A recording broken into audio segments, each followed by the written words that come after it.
The fourth International Conference on Law, Economics and Politics was held at Newham College, Cambridge University, United Kingdom, September 18th, 20th, 2017.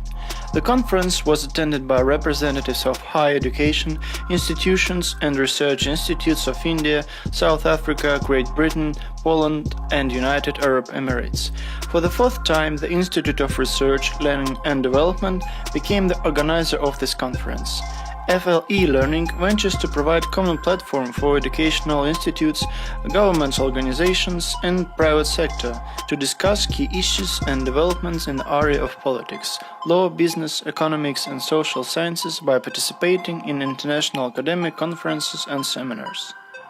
The system of universities and colleges of Cambridge is one of the oldest and the most prestigious in the whole world. Despite of its narrow specialization, Cambridge honors academic traditions of European science and education and conducts fundamental research, conferences and seminars, as well as other forms of experience exchange between students and scientists. The University of Cambridge was founded in 1209. Cambridge's first college, Peterhouse, was founded in 1284. Today, Cambridge has 31 colleges.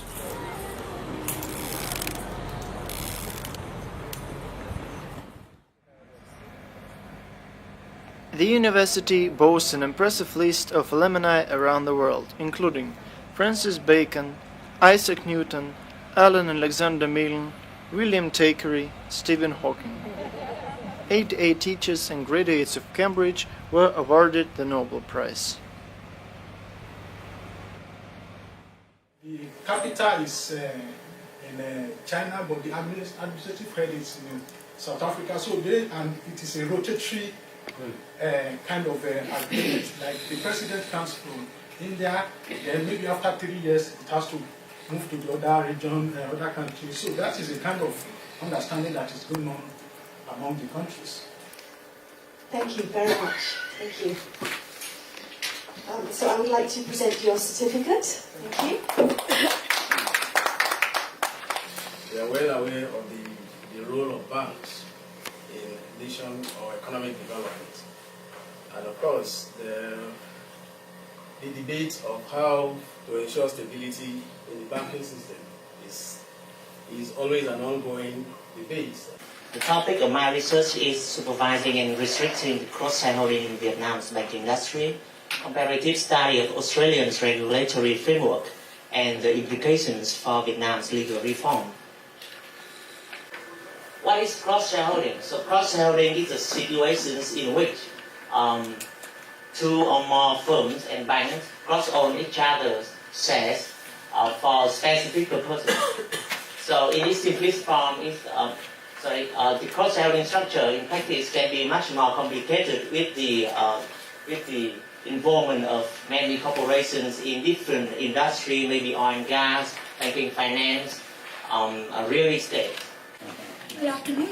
Now I'm not quite so eloquent as a lot of you here, so I'll be referring to my papers. Pardon me for my mistakes.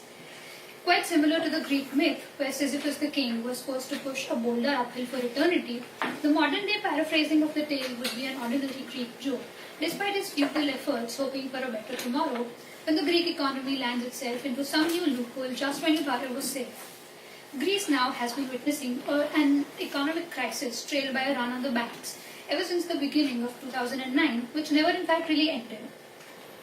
The perverse aspect of the Greek economy is that it is too trifling to hold the amount of debt it is being told to pay.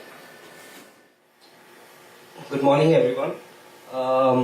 Climate change has been a very hot topic across the world, especially after shocking exit of America. And I would like to point out, and this is also my dissertation topic.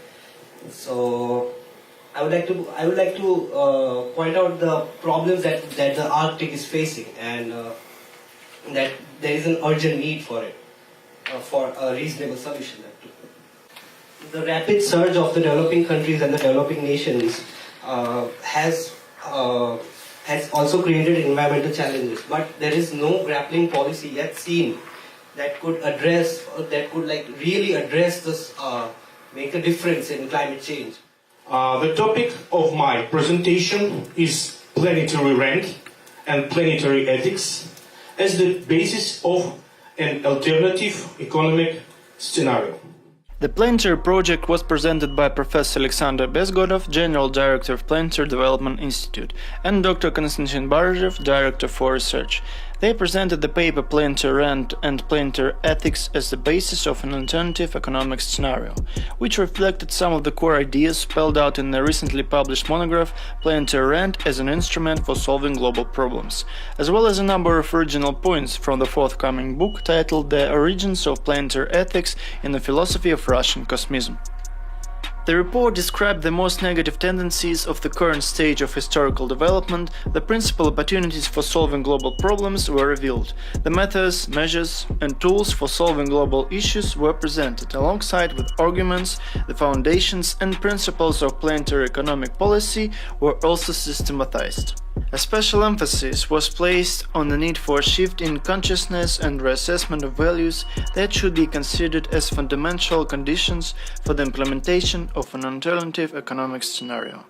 Planetary ethics, in its key principles and values, was shown as the ethics of biocompatibility and responsibility for present and future generations. The audience demonstrated keen interest in the paper, giving its authors enthusiastic feedback.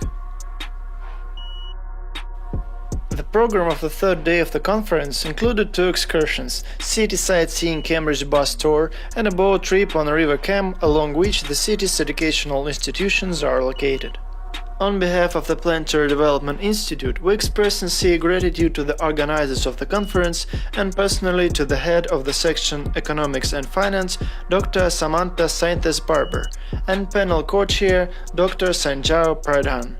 We hope to continue fruitful cooperation with our new colleagues and friends from Cambridge.